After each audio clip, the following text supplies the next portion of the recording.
తెలంగాణ అసెంబ్లీలో రేవంత్ రెడ్డి సబితా ఇంద్రారెడ్డి మధ్య మాటల యుద్ధం నడిచింది. పార్టీ ఫిరాయింపులపై జరిగిన ప్రస్తావనలో ఒకరిపై ఒకరు విమర్శలు చేసుకున్నారు. నేనేం మోసం చేశానో చెప్పాలని సబితా డిమాండ్ చేశారు.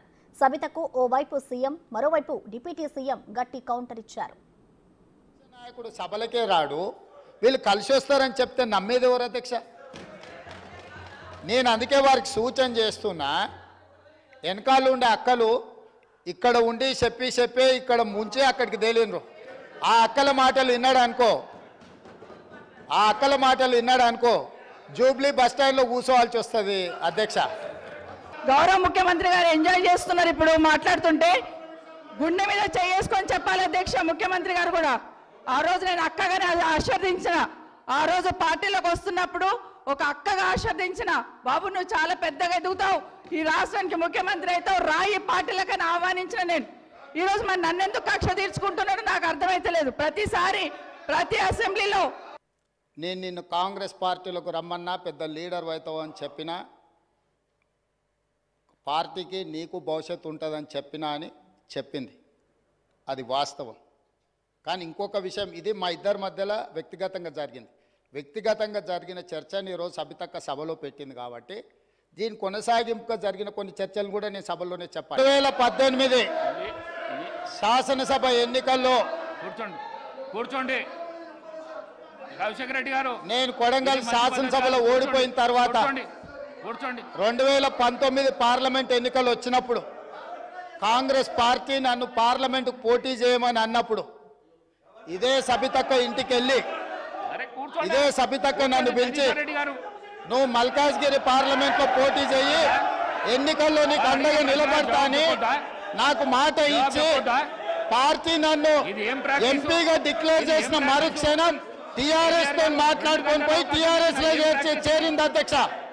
తమ్ముడుగా నన్ను పిలిచి మల్కాజ్గిరి పార్లమెంట్ లో ఎన్నికల్లో పోటీ చేయమని నన్ను ప్రోత్సహించి పార్టీ నన్ను ఎన్నికల్లో అభ్యర్థిగా నిర్ణయించిన తర్వాత కేసీఆర్ మాటలకు అధికారం కోసం కాంగ్రెస్ ను వదిలి టీఆర్ఎస్ పార్టీలో చేరి మంత్రి పదవి పొంది తమ్ముని మోసం చేసింది కాబట్టి ఈ రోజు నమ్మొద్దు అని కేటీఆర్ కి చెప్పిన అధ్యక్ష. ఇది నిజమా కాదా సబితక్కను గుండె మీద చేసుకొని చెప్పమని ఉంది. నన్ను మల్కాజ్గిరిలో పోటీ చేయి కాంగ్రెస్ నుంచి, నీ ఎన్నికల్లో నేను గెలిపించే బాధ్యత తీసుకుంటా నాకు చెప్పి నేను ఎన్నికల్లో నిలబడడం డిక్లేర్ అయిన తర్వాత కాంగ్రెస్ ను వదిలేసి టీఆర్ఎస్ లో చేరి మంత్రి పదవి పొంది ఈ రోజు వచ్చి మాకు నీతులు చెప్తే మేమేమన్నా అమాయకులమా అధ్యక్ష? దశాబ్ద కాలం మంత్రిగా పనిచేసి కాంగ్రెస్ పార్టీలో అన్ని పదవులు అనుభవించినటువంటి సబితా ఇంద్రారెడ్డి గారు నా వెనకుండి నన్ను ఎల్ఓపిగా నిలబెట్టాల్సింది పోయి కేవలం అధికారం కోసం నేను వారి ఇంటికి వెళ్ళి కూడా అడిగాను అధ్యక్ష.